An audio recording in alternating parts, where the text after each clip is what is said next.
nakwatako embwa yange kuba mukyala wange oyo nakasi yali yakyaddeko eka waabwe amaddu gano olwankwata nga nnumba wako embwa awo zaaliwo nnyingi ennyo nga nnondako limu erikaze eryakula nga nnumba mu lusuku ndeggwera loko y'embwa yattabbu nnyo embwa yankwata n'enjambulako atakkiriza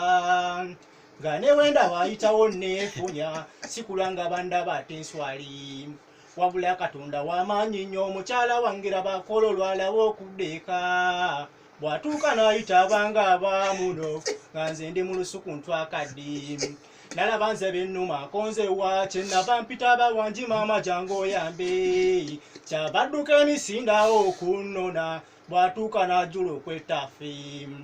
mukyala wange munnakumu yali nti abankwata nasikambula embwene nte bwegaana nakuba enduulu nnyabula etalekayo baakumpyawo ab'omulirwano olw'ensomba nga nze ndikulireko y'embwa yandippye dda kyokka bwe bamala okuwera nnyabula embwa eno n'entayatta nnyo ensonga bwe zityo nzoogedde nze era nkimanyi bangi kyemmanyi eyo musunze kukulumira abakazi bwe batyo akeera n'aleka bbaawe eka bw'oli musanga agyebigise ŋŋamba embwa esaagala teweekalakase lwaki tobeerawo omwami omwokose osinga lwadda ku nsolo zeeka ebyange bwe bityo siina mirembe tera kati nze wundabira n'akantu kange kakoga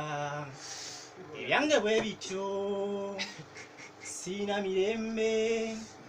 tera kati nze wundabira n'akantu kange kakoga